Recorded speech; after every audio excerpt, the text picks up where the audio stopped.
I'm glad he was just a typical random guy. Typical random guy. In a different book, in a different time period, he would have been likable. Mhm. He'd done messed up real bad. Hey page turners, you're listening to Pages Across the Prairies. Your virtual book club and place to share the whimsy of reading. We're your hosts, Adriana and Christine. And we're so glad you're here.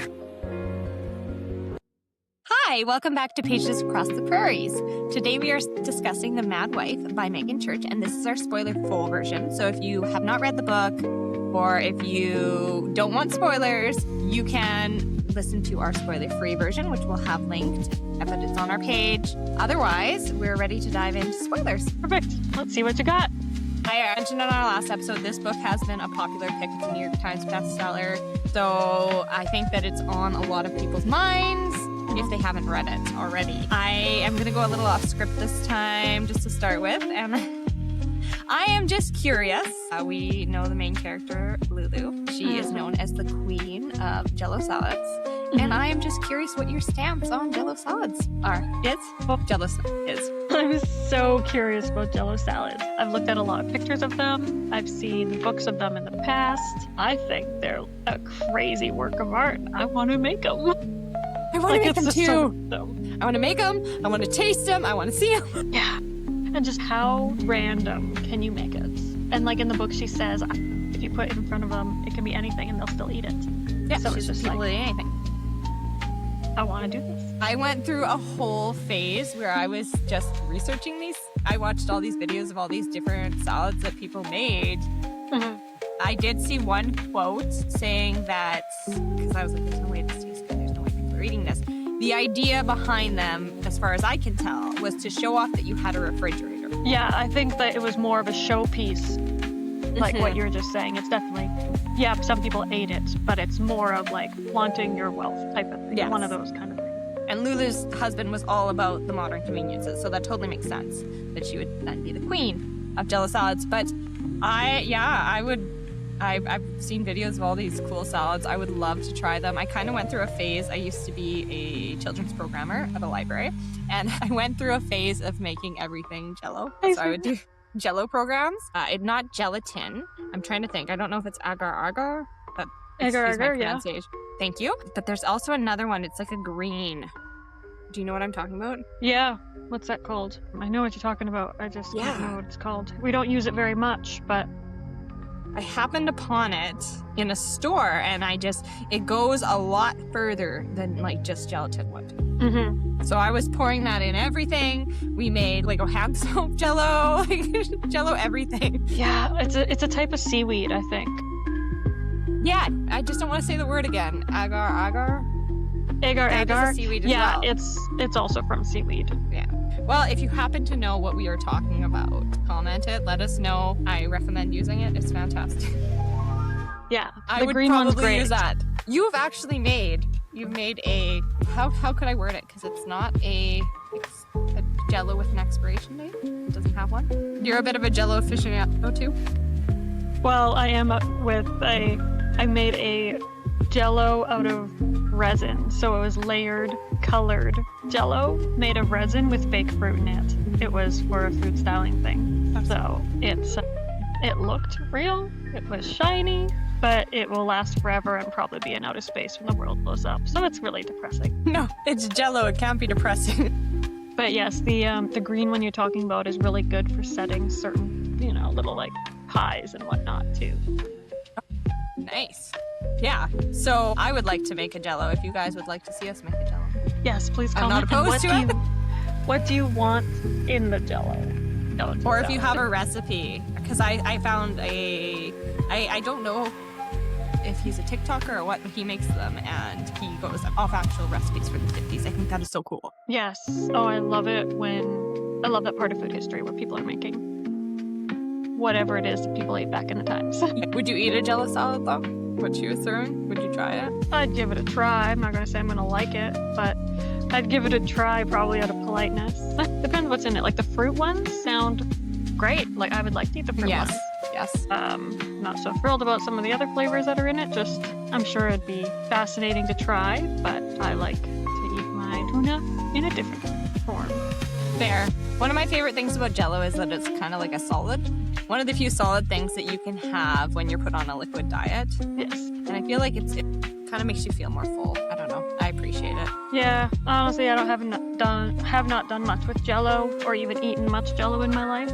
I know there was this like layered Jell-O salad my grandma used to make. It was like 3 different colors, and there was fruit in it, and it was really tasty. So I would definitely want to try other recipes. And gelatin comes from where? Do you know?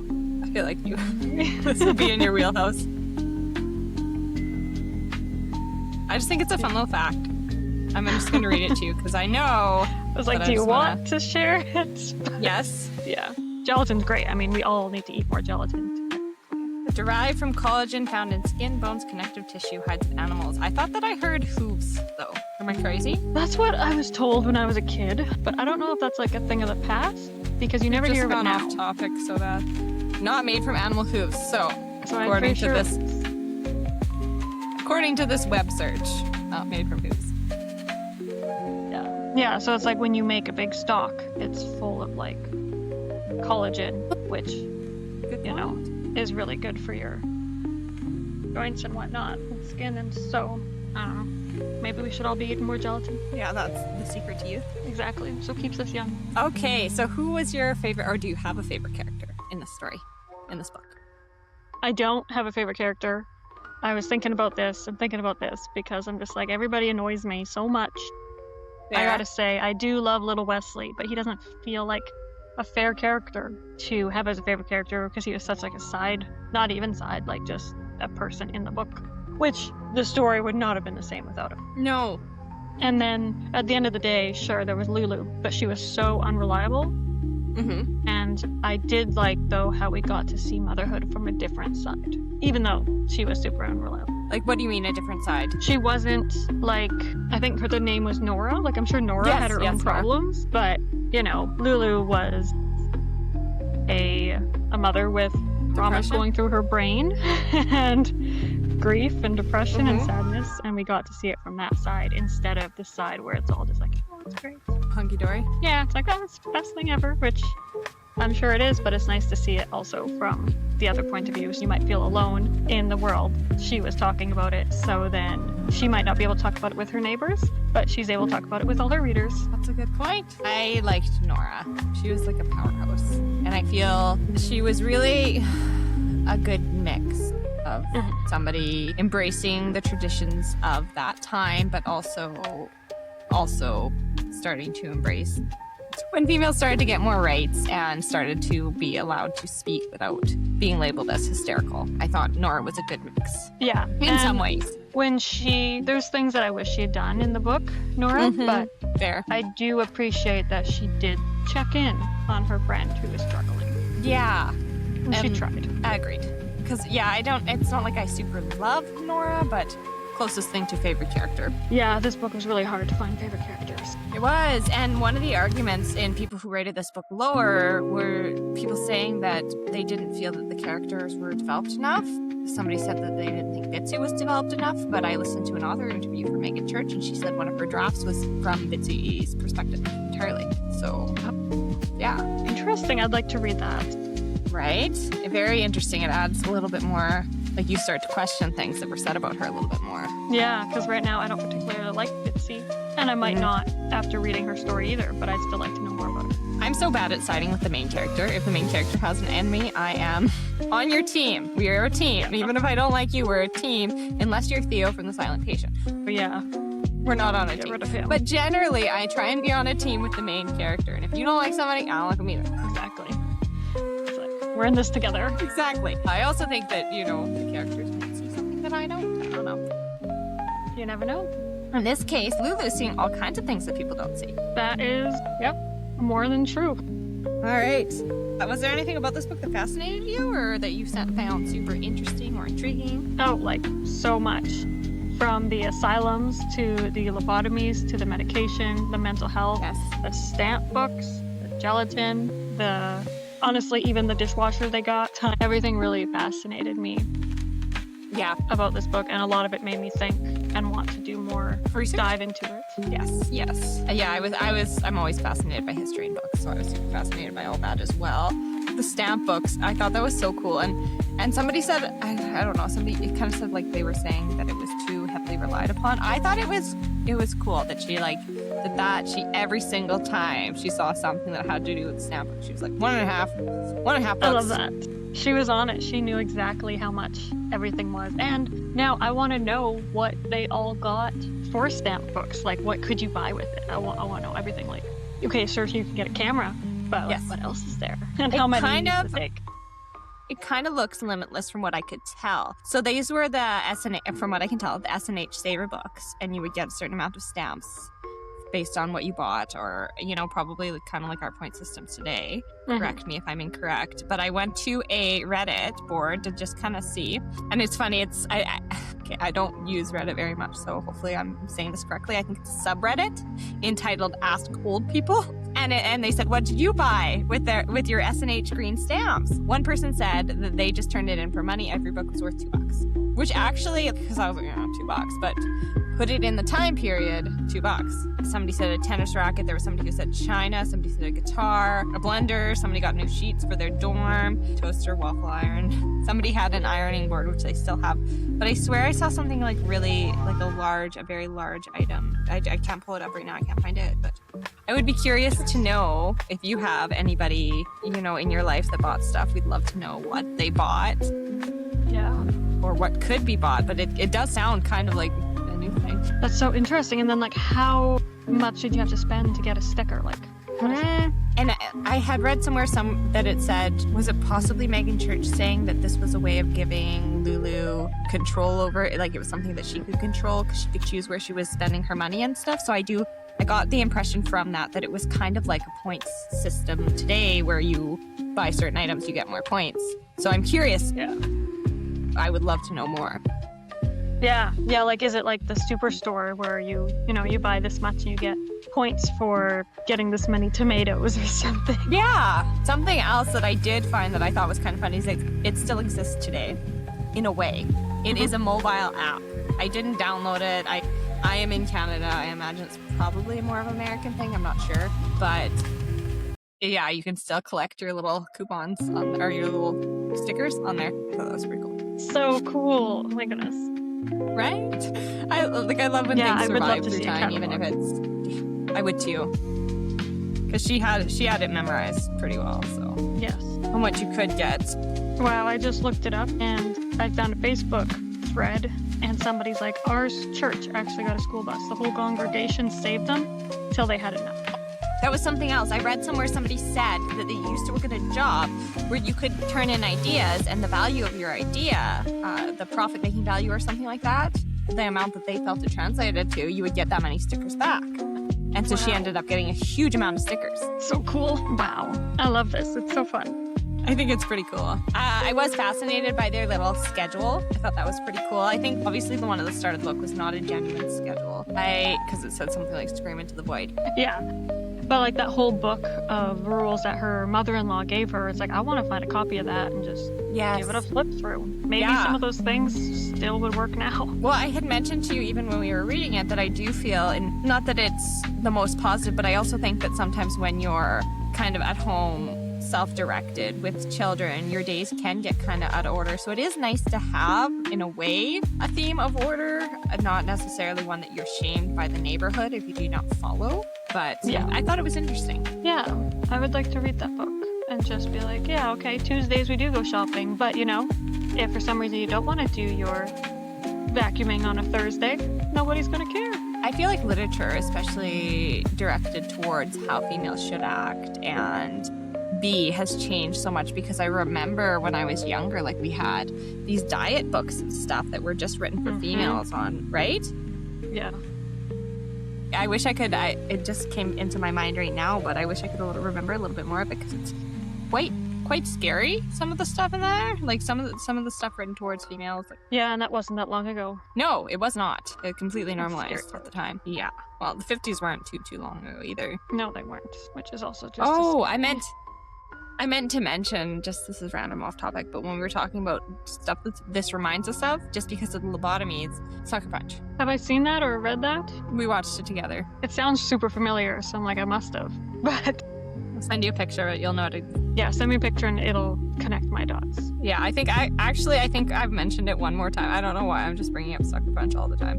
I need to rewatch it because I barely remember it. I don't think it was rated very highly either. But there's a lobotomy in that movie, okay?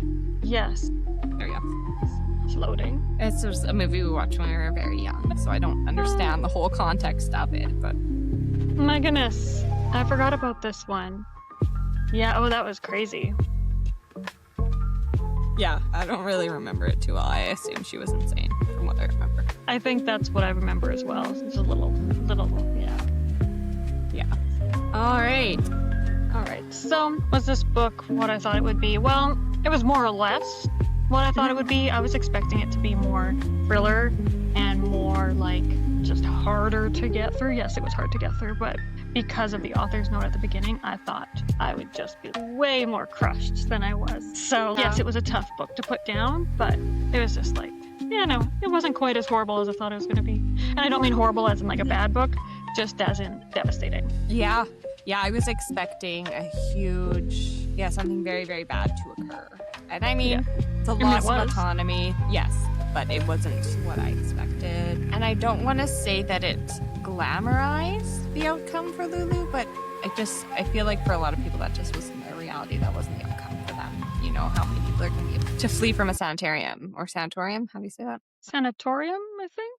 How many Yeah. people are going to be able to flee from a madhouse, you know, and have it figured out by their mother magically, who can now Yeah. suddenly diagnose them, and then their partner's on their side. And during this whole period of postpartum depression and lupus and everything that was going on with her, it seemed very bright side in a way to me. Yeah.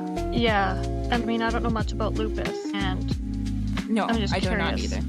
how doctors... Was it commonly missed? So I didn't do a huge amount of research, but from what I could see, just the diagnosis of females for hysteria, lupus was one of the ones that people often got diagnosed with hysteria if they had lupus, instead of like they missed the diagnosis on that.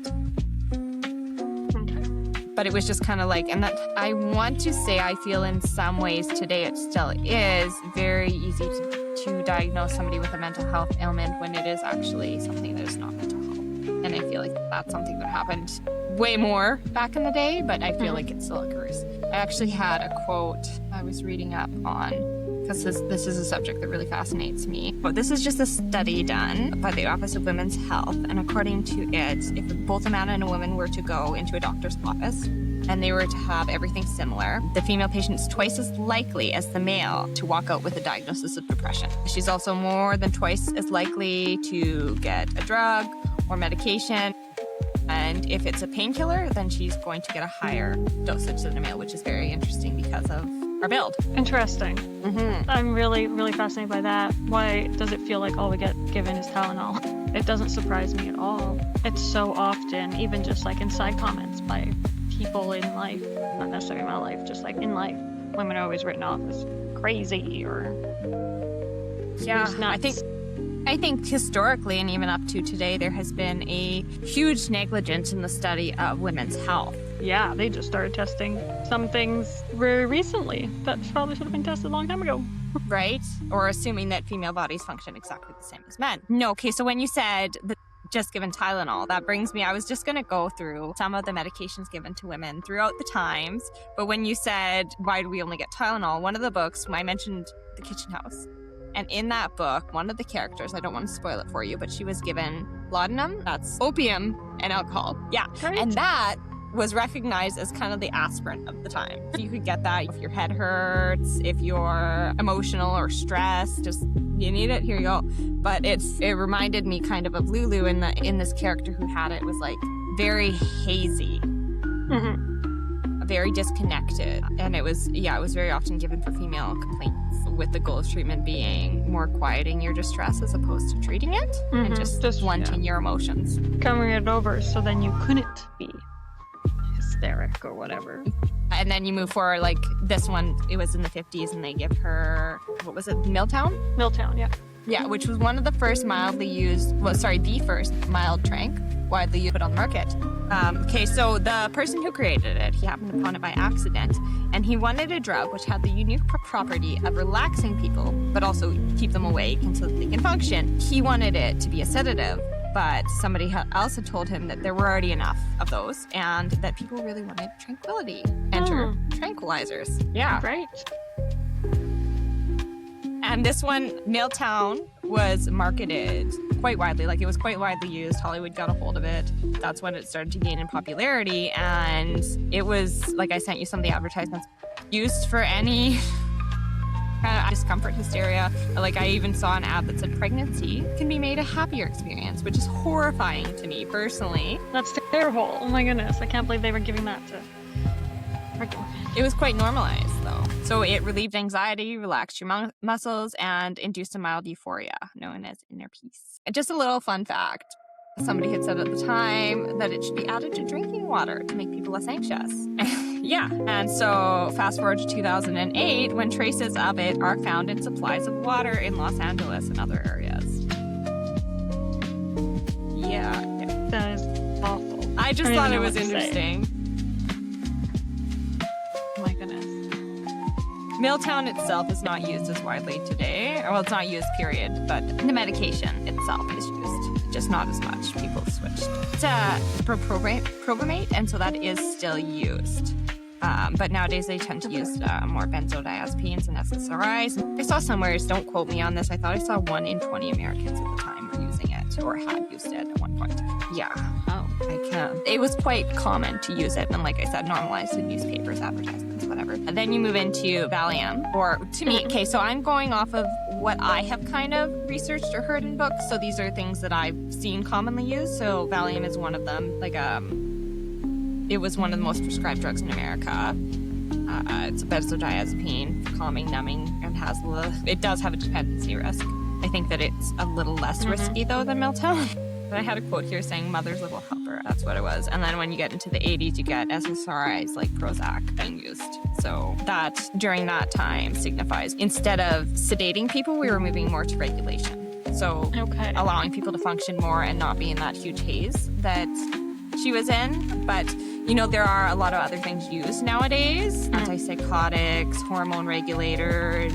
It's just the medication of females and their mental health throughout the time periods and how it's progressed or not, depending on your viewpoint. Yeah. What do you guys think? Has it actually progressed? Or are we still just repeating history? I think, like, in some ways, I feel like it has. We don't have a lobotomobile, but we still have shock therapy. I haven't worked in shock therapy. There is science behind it, but it's interesting. Yeah, there's still a lot that's kind of probably people will look back on in another, So even primitive. just like 70 years and be like, wow, I can't believe they did that in 2020s. Yeah, absolutely. And, you know, as medication or the medical field continues to advance, hopefully we learn a lot more about women's health and the treatment of mental health conditions. I hope so. There's a lot that we don't know.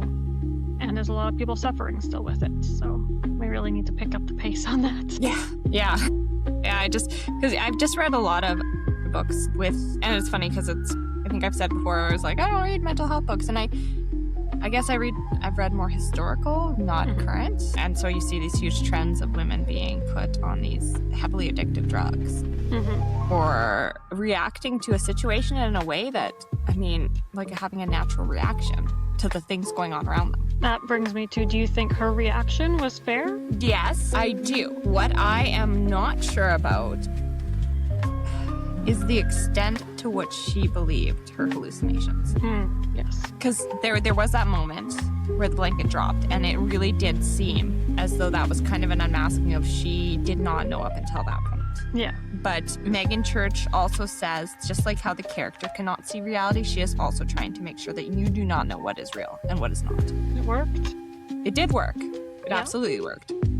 Because there was even an entry where Henry goes up to her and he says, she's in her slip or something, and he says, you know, Wesley's 4, he shouldn't see you like this. And she's like, well, wait a minute, if only you saw me during the day when I'm breastfeeding Esther on the couch. And so is she sitting on the couch with a blanket? Like, what is Wesley seeing here? Yeah.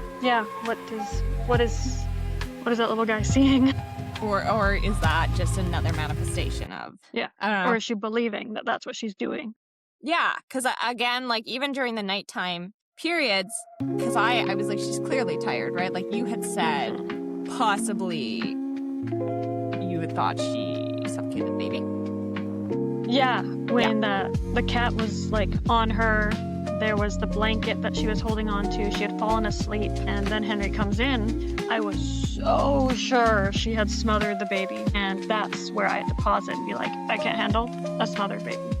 No, and that's kind of what I thought happened too. I think it was written that way intentionally. And because of that trigger warning at the start, and because I knew she was inside, like I would say she was probably due to her postpartum and everything that was going on, her lack of sleep, she was in psychosis, or appeared to be. And I noticed that she was not really mentioning Esther that much throughout her nighttime.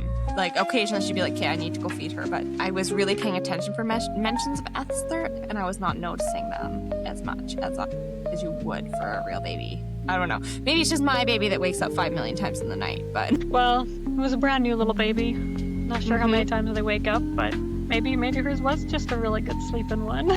Yeah, I was suspicious with her really long baths. Okay, that didn't make me suspicious. Interesting. But I haven't gotten to that point of my life yet of how many times babies wake up. So I didn't quite make all the dots connect. Like I knew she was depressed, had postpartum depression, but I didn't catch on about she wasn't mentioning Esther as much as a mom with a brand new baby should. Although she was mentioning enough, because even during the party, she's just like, I gotta creep fast, don't want to wake up Esther. Yeah, and she was talking about, you know, her letdown. No, but like like worrying about getting her shirt wet when she was away from home. Yeah. Which definitely added to the reality. But you can produce milk, especially if you've breastfed before. You can produce milk whether or not the baby's stillbirthed. And apparently, I have not lived through this, but apparently you keep producing it forever. Fun fact. I don't know. I saw a video of somebody who is I don't know, maybe 60 or something. She's like there's still a bit there. Like you're not hugely producing, but she's there. Interesting. I had no idea. Wow, women's bodies are crazy. They are. Oh, I need to send you a picture. Okay, so the mammary ridge line. I had just seen a picture on social media that said the milk line, and it's where the milk travels through your body. And apparently, you can form a nipple anywhere along that line. Oh dear. So, okay, and I'm going to say that I did not hugely research this myself. I did do a quick search that kind of confirmed it, but I read comments of people being like, yeah, I was in a hospital room with a person who they were excreting milk from underneath their armpit, and sorry, TMI, they had formed a nipple there. And like, did it grow there when they were a grown-up, or did it grow there when they were a kid and then it started producing milk? I think it's later once on. You start. I think it's once you start. This kind of freaks me out a little bit. Wow. Fun little fact. Just looked it up, and that's, extras are usually found in the armpit. I wish I didn't know that. Sorry. Oh, this gives me the willies. Bodies are insane. Women's bodies are insane. Wow. Yeah, fun little fact. Okay. Was anything in this book hard for you to read, or did anything make you put the book down right away? Like I had mentioned I had to stop and pause the book when I thought that the baby had been smothered. Yeah. And then it was also just hard to hear that, it was heartbreaking that her little baby was stillborn. And it sounded like the baby came early and there was complications and whatnot. And that was heartbreaking. I didn't put the book down at that point, but that made me cry. And then like the scene when she was at the tree and so badly did not want to go into the van, that was really sad and devastating because you could feel her her distrust in everybody and herself. So it's just like, I'm really scared. Yeah. The worst part was that she couldn't trust herself. Yeah, so that was really hard and sad. And yeah, those were the top 2 parts in the book. That was heartbreaking. Yeah, I'm glad you brought that up. What parts made you possibly minimize your page you were reading? So I had already heard that this was an unreliable narrator, which makes me suspicious right off the hop. And I get crazy with my theories of what's going on, what's going to be revealed to us later. Like, you saw me in The Silent Patient. Like, the second I hear you're unreliable, I'm like, what's this author going to spin as a twist to me? So there was that moment with the sock. So there was no point blank time where I had to put the book down. Because of the disclosure at the start of the book, I was very nervous. I had a feeling the children were not going to make it out of this book. So there was a point where I was like, I'm not reading this book for like a week, 2 weeks. I didn't want to read it. I was very, very nervous. I found in a lot of ways, and this was done intentionally by the author, that I did find Lulu relatable in some ways at the start of the book. I felt she was very honest about her journey in motherhood. Not that everybody has that, I would almost say, negative outlook. Like, she loved Wesley, she loved him, but she had a very negative experience through her birth and her postpartum. But I found her very honest about it. And so I did find that part a little bit relatable, just the honesty and sometimes people framing things that everything should be fantastic all the time. So there was that point, that moment where Nora had came in and she had had the meltdown about the sock. And that part spoke to me a little bit, just because I don't know if this is a me thing, but children's socks are really, really, they're small, they're hard to find, they're hard to match. And in my motherhood journey, I was always like, my children will always wear matching socks. I don't know why that was a point. Interesting. Yeah, I wanted them to always have matching socks. I felt it would be embarrassing if they did not. They needed to have matching socks. That was my I have it all together kind of thing. I don't know why I stuck on that, but because it was like, I was never traumatized by not matching socks personally. Okay, good. Glad to hear it. I don't know. You just set these rules for yourself as a parent where you're like, I will never, whatever, right? And socks is one of them for me. And so I do have those moments where I was stressed out about finding a sock and being like, hey, what's more important? Because I don't know, for me, laundry backs up, and I know that I'm not alone in that. So I'm digging through laundry, and it's like, what's more important, getting out the door right now or being a stress case and digging through socks? So I related to that. I don't necessarily know what happened to her, what this big meltdown was. I didn't think she was clear. I honestly thought that there was something bigger that happened in that moment, just because of her being unreliable and me feeling like how the book went. So I was really scared about that. But I did understand like her stress over something so trivial. Yes. Like so trivial. But yeah, so that was a sad moment for me, but kind of like where I could understand Lulu's headspace a bit. I think she was so tied up in the norms of, or not the norms, of what people told her the norms should be. Yeah, she was very caught up how things should look. This is what she should be doing. Yeah. You're right about her honesty, though, because she was really honest about how she was not living the life that she thought she was going to live. Like, she thought she'd be on the farm, running it, doing all that kind of stuff, and instead she was stuck inside, well, looking for socks and washing dishes. Yeah. Hers was because she didn't grow up in that area. But for me, when I had my first kid, like, I think that I had such a beautiful image of what birth should be and what the aftermath should be, and very often can be, that I went into it with these like rose-colored glasses. And then because I had kind of what I think might have been a traumatic birth, that made the postpartum experience a little bit more difficult for me, and sometimes did not feel that people related to me, or maybe they did and weren't super honest about it. So that was an interesting time period. Like, it was a beautiful time period. It had all the beautiful things, but there were a couple little moments of, struggle, because I did struggle to heal and recover from my postpartum. So, and I had kind of felt alone in that. So it was interesting to hear this perspective from Lulu. I've been in mom groups where people say, like, I don't know if you know about it, but there's this survey that they get you to do after you give birth. Okay. To help flag postpartum depression, because it is such a big... Oh, yes, I've heard about this, and like, it's really really easy to lie. Really easy to lie, yes, because you know what you should be saying, but also really word for it. Like, I've seen a lot of quotes of moms on mom's group being like, I lied on that. I was honest on mine, on one of them, the one that I did when I went to family health. I was honest on it, and even just like the tiniest thing is, she's like, oh, well, like, it's like something like, do you feel that you're overwhelmed or stressed or something? And like, it just by being honest in it, I mean, I'll be taking that test soon enough, but I feel like there would be this worry of like, oh no, I'm too depressed. Are they going to take my baby away? That's a fear. Yeah, that I there's a would huge. Have you had difficulty sleeping? And it's like, yes, I have. You know? Fair question. Oh my goodness. This is just one that I pulled up. I can't say that it's the one that we're given in Canada, but it's kind of questions like this, you know? Have I blamed myself unnecessarily when things went wrong? And it's like, okay, before and after birth, yes. Yeah. Have you felt sad or miserable? I mean, you know, Yes. like a lot of how things have been getting on top of me. I do remember that one. And it's like, okay, day to day, and now I have this little person. Mhm. So if you're totally honest on this, you may or may not feel that being totally honest on this is scary. And I have seen a lot of moms say that they did lie on it. Yeah. Well, you don't want to, be too honest because then you never know about all those what ifs. Yeah, well, Yeah. I think it's really good that our medical health industry is starting to look more at postpartum depression. Yes. There was a book, like I maybe have spoken about it before, but in a town that I used to live in, there's a local author who wrote a book. It's called After the Truck Hit.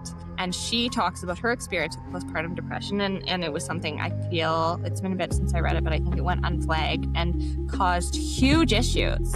And actually that book kind of traumatized me for my postpartum period because I saw how things could turn out if things weren't, if it wasn't taken seriously.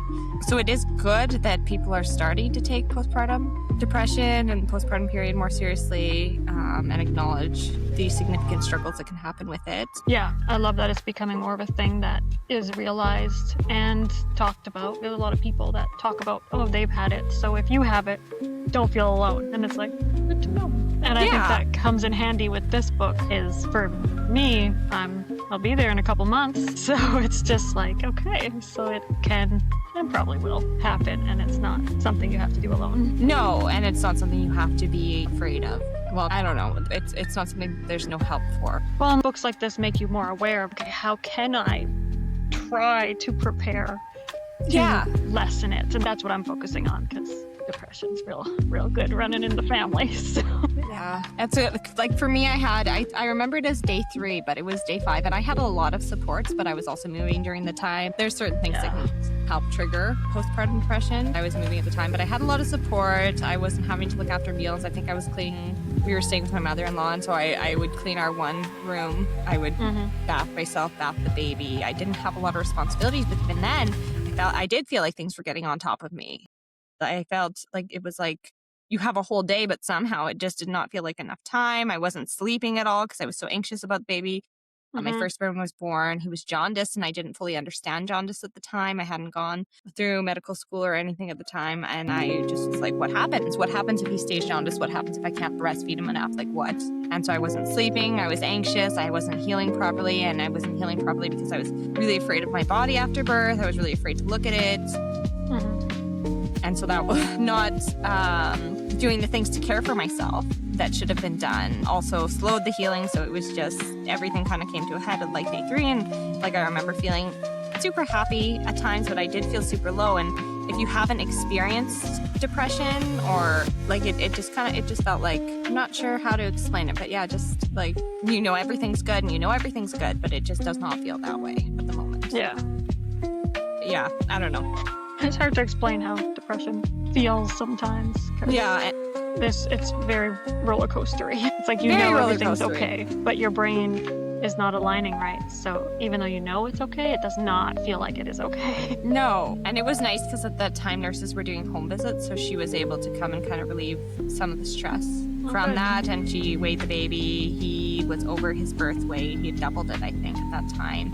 And so she's like, this is really positive. I know you don't see it yet, that all you see is yellow, but his jaundice is going down. And she could tell that I was not sleeping. She's like, I'm going to leave now because baby's sleeping so that you can sleep and you need to get some rest because I was not sleeping. And I think I told her, she's like, what do you do to help you sleep? And I said, meditation, but she heard medication. And she's like, oh, okay, what are we taking?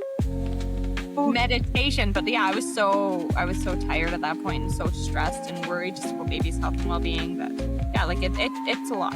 It can be a lot. It can also be perfect and idyllic, and in many ways it was. But if it's not, or if there's a little struggle in there, you're not alone. Yeah, it sounds like a complicated time, and it's nice that books are talking about it now, so then people in real life feel more open to talk about it. Yeah. I agree entirely. So, did you, I guess, favorite scenes? Did you really have a specific favorite scene? Like, I love the setting. I love the 50s settings. Yeah, I loved the descriptions she had, but there was no favorite scene because I was always on edge of like, when is it gonna fall apart? When's the shoe gonna drop? Yeah, so not really any favorite scenes.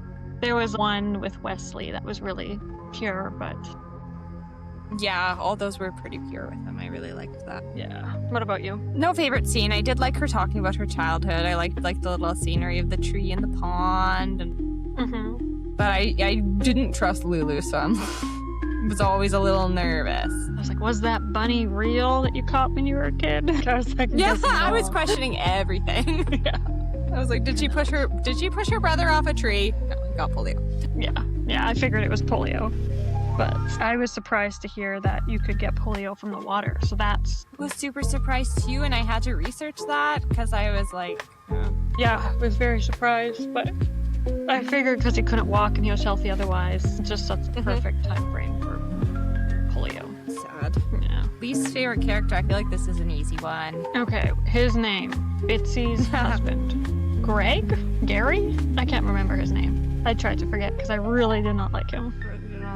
Gary! Oh, Gary. Yeah, did not like that character or anything he stood for. And the first time he got out of the vehicle to look at the house, I was like, bad news. And that's what Lulu I said. think Lulu helped me form this opinion. She definitely did. Of course she did, but just the way he talked about his wife and treated her and just all the things, I'm like, I can't stand you. It's horrible. And like, I was trying to figure out what Lulu was alluding to when she like gave the description of them. I was like, is this an abuse? And in a way it is. It definitely is. Just not Yes. the kind of abuse that I was thinking of. yeah, no, it was a different kind. Speaking of that, I was so relieved that Lulu's husband was not like that kind of bad guy. He came off as a decent guy. Yeah. She should have communicated more for sure. I feel like she had probably been shut down their entire relationship kind of by the mother and just society. So she didn't feel she should, but she should have communicated more. And I feel like he might have listened if she had. Although he didn't though, because she's like, I can't do this. I can't do this. She told everybody I can't do this. And they're like, yeah, you can. It's time. Yeah. And like So maybe maybe- that's how he thought he was supporting, but no. No. I was happy with the ending with his character. But he also admitted that the doctor was a quack, so he knew the whole time, but he was going to get her lobotomized. Yeah, not okay with that. But I was glad that he wasn't abusive. I was so worried that this would be like that kind of book, and I'm like, I don't think I can deal with that right now. Yeah. But I'm glad he was just typical random guy. Typical random guy. Yeah. I don't know. In a different book, in a different time period, he would have been likable. He done messed up real bad. He did. Sure did. Yeah, Gary sucked. Yeah. Get out of here, Gary. So, okay, so the author had said, okay, so Bitsy, I also did not like Bitsy. I'm just, like I said, I was on Lulu's side. Yeah. But now that I know her whole story, I feel bad for her. But Bitsy was supposed to be, I don't know, I have a quote here. She was supposed to be a mirror and a myth, I think is what the author had said. Okay. So, yeah. Because once I found out that Lulu was unreliable, I was trying to figure out, because I found in some ways she did mirror Lulu. And I'm like, the character of Lulu had too many details for Bitsy to have been the real character. And Lulu was just like, because I wondered, I was like, maybe Lulu did offer children and somehow, like, she was Bitsy and she was the one who put her head in the oven and accidentally killed her children without meaning to. And she's viewing this as an outside perspective of Lulu, but pretending that, she didn't do it and she hates Bitsy. Because I was like, why do you hate Bitsy so much? Unless Bitsy is herself. And I did see that mirror. It's a really interesting take. Yeah. To me, it's still this aunt. It still seems really random to me. I mean, I haven't looked at statistics of how many women killed themselves, had lobotomies, were sent to sanitariums during the time, but it just seems like there's a lot going on here. Either Gary is the, bringer of poor mental health treatment for women, and everybody around him is going to suffer. Yeah, it's an interesting take. The aunt seemed too random to me. Yeah, it all lined up too well. And I was really sure that Bitsy's sons were not alive. Yeah, that really was suspicious to me. Well, the Catherine character was suspicious to me too. I'm like, does she exist? Because quite often when Lulu was interacting with her, there was nobody else around. She just randomly show up, kind of like a ghost. That's just it. I was like, was Catherine really real? It was weird. And a lot of questions. Why did Bitsy freak out so much about Catherine? That's what I don't get. I'm like, if her sons are still alive and this is her sister's kid, why was she so hyper active of making sure Catherine did not leave the same square that she was in? I get mad when an author throws in a twist just for the sake of twisting. I don't necessarily. I did read a comment that said they felt that this did a discredit to people who have had stillbirths. They were very insulted by it. They didn't think that it was well done at all. They thought the author just did that for a twist. I personally felt like it wasn't a twist for the sake of twisting, but I do feel like a lot of the Bitsy character details, the aunt details, were just kind of haphazardly thrown in.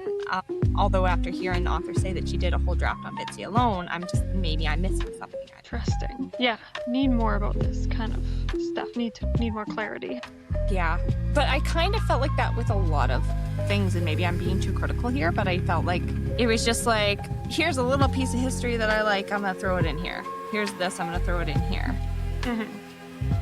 It didn't feel as immersive as I would have liked. Yeah, I see what you're saying. I think that makes sense. Yeah, but I did like the history. Yeah. It just lined up too well that it was her aunt. Yeah, or the sister. The delusions that Lulu had kind of made sense to me, especially after reading the yellow wallpaper, where she's like sticking her head in the oven and you can tell she's really thinking about it. But also to me, it also felt like, and we've talked about this, how there's not too much new in the world and how a lot of art mimics other art. But I was just like, oh, bell jar, hi. Yeah. I was Sylvia Plath. Like if it was Betsy that had put her head in the oven and just didn't want it.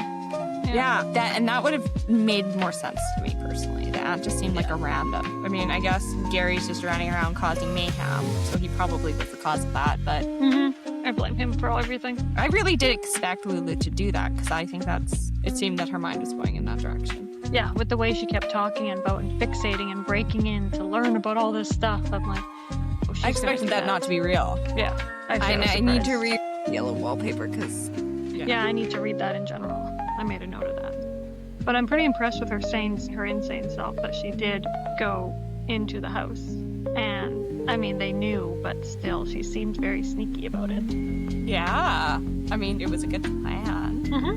She should have brought the newspaper clippings with her or whatever, all her evidence. She should have kept it. And that's, I have an agreement with my partner because I've seen so many movies of serial killers or whatever being in the house and the woman is just like, oh, you're mad.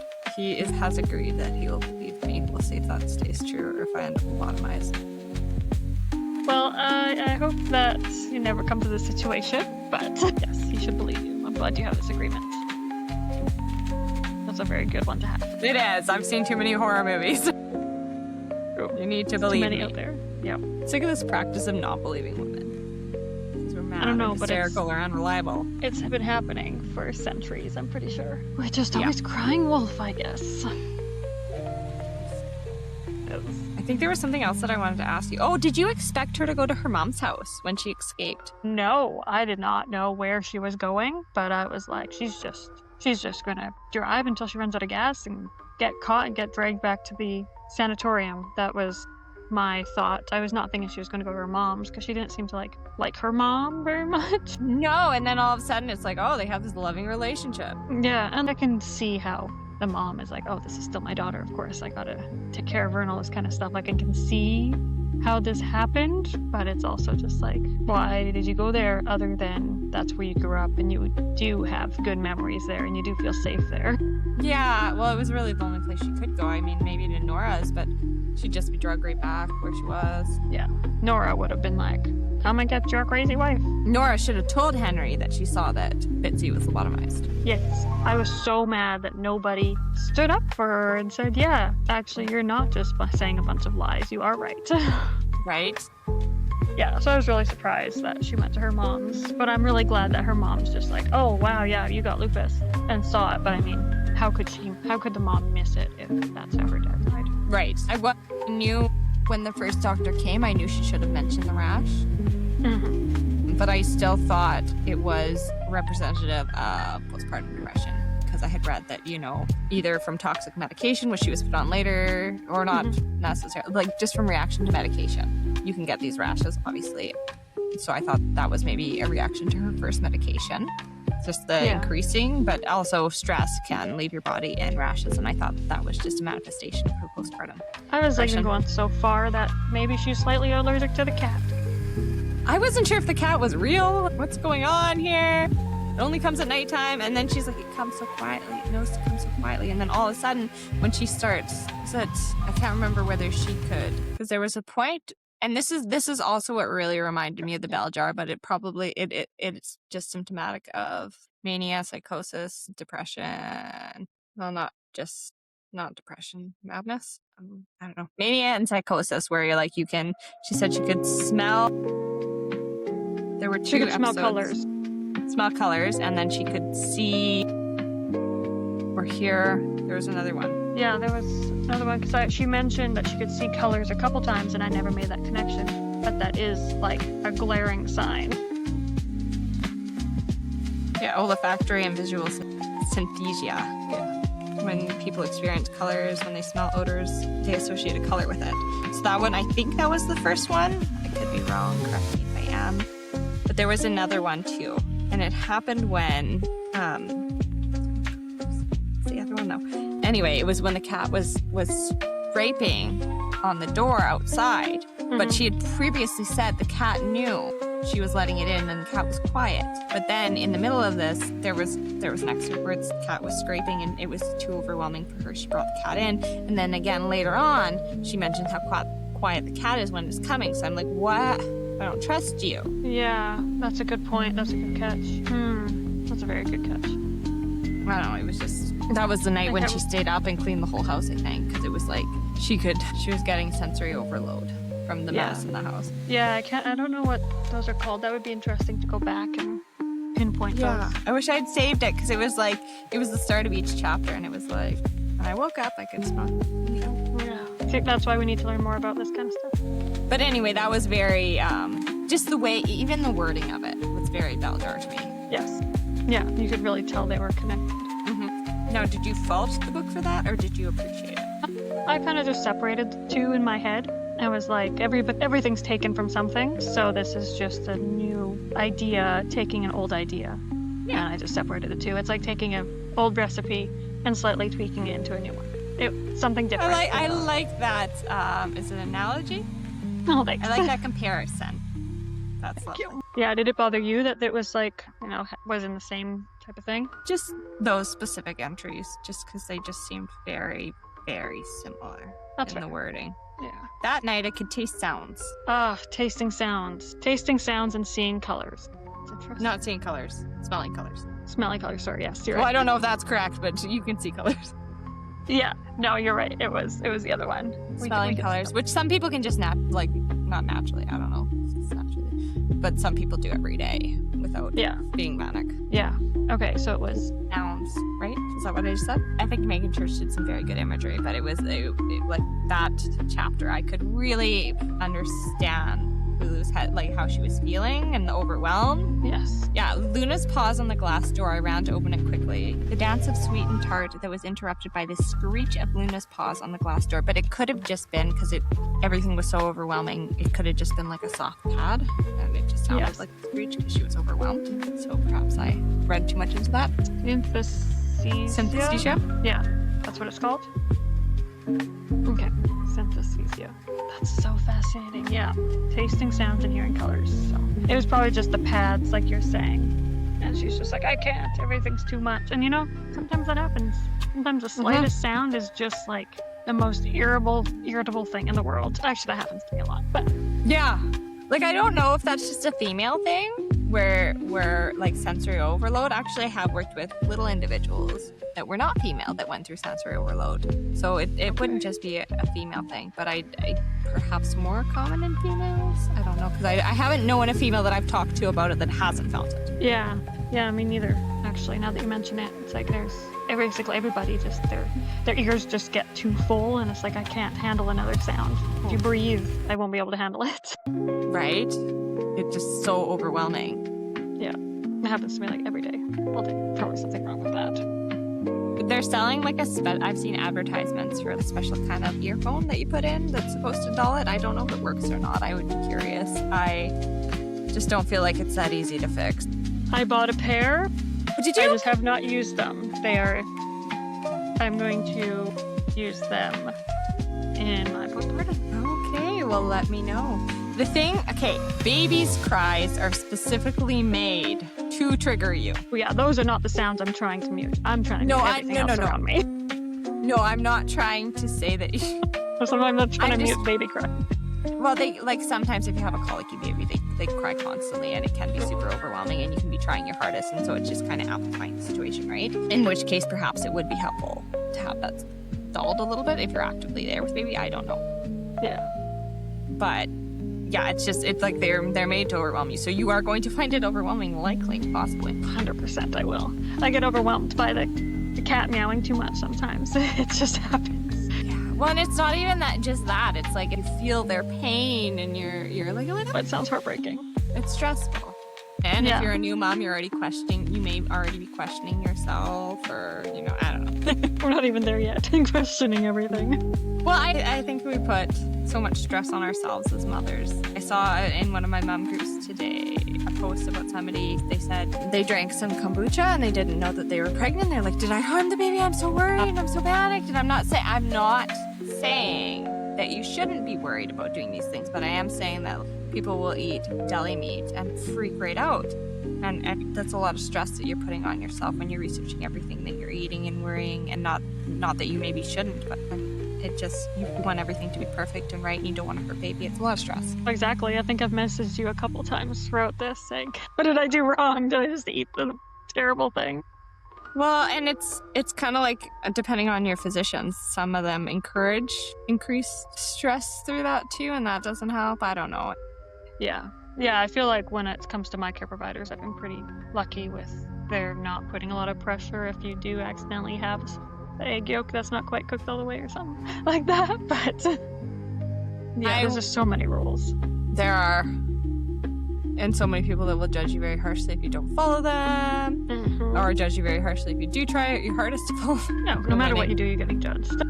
Yeah. I watched a show before I ever had my kids, and if you've watched it, you'll know what I'm talking about, where she was doing everything. She would have everything. And they're like, I don't think you should have that. And she's like, my doctor said just a little bit. Everything's just a little bit. A little bit. I thought it was funny. And honestly, it's so true, though, because like we said, the lack of women's studies. So many things are like, well, we haven't really studied it, but we've decided this is bad. So many things I Googled was just like, can have this, like, there's no scientific proof, but we think you shouldn't. But you or probably we think this amount is good. Because it's always, it's always like just a little bit. We've decided just a little bit. Like 1 cup of coffee is good. Well, not good.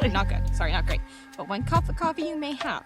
2, we're not sure, but we think that it might lead baby to be a little bit smaller. We think it's a bad idea, but we haven't studied it. I don't know. Maybe coffee specifically it has to be. I don't know, but it's just frustrating. Yeah. It's hugely frustrating. Like, who decided just a little bit was fine then? Right? It's like, why is this okay?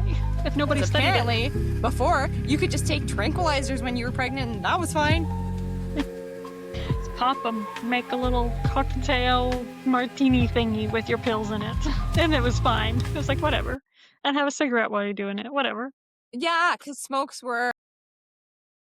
Yeah. Oh my goodness. Everything is just, nobody knows. We're all making it up.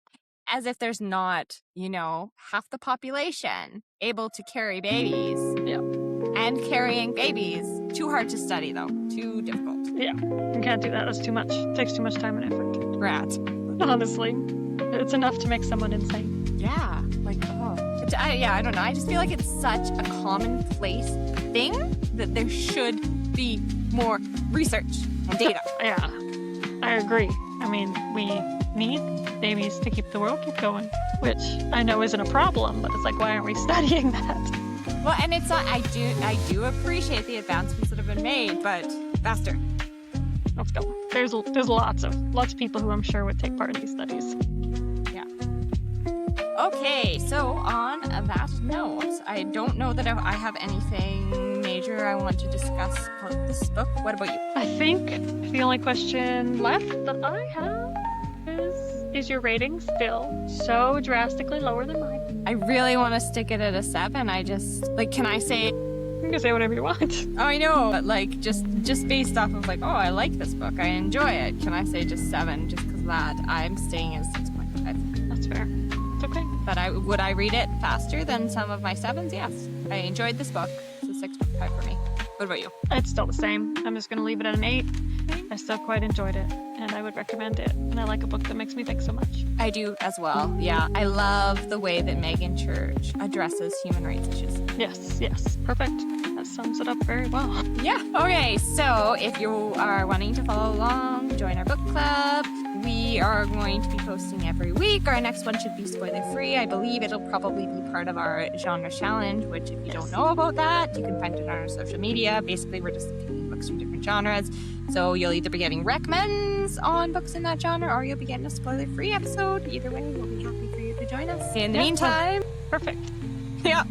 In the meantime, like, share, subscribe, follow along. We'll see you next time. Bye.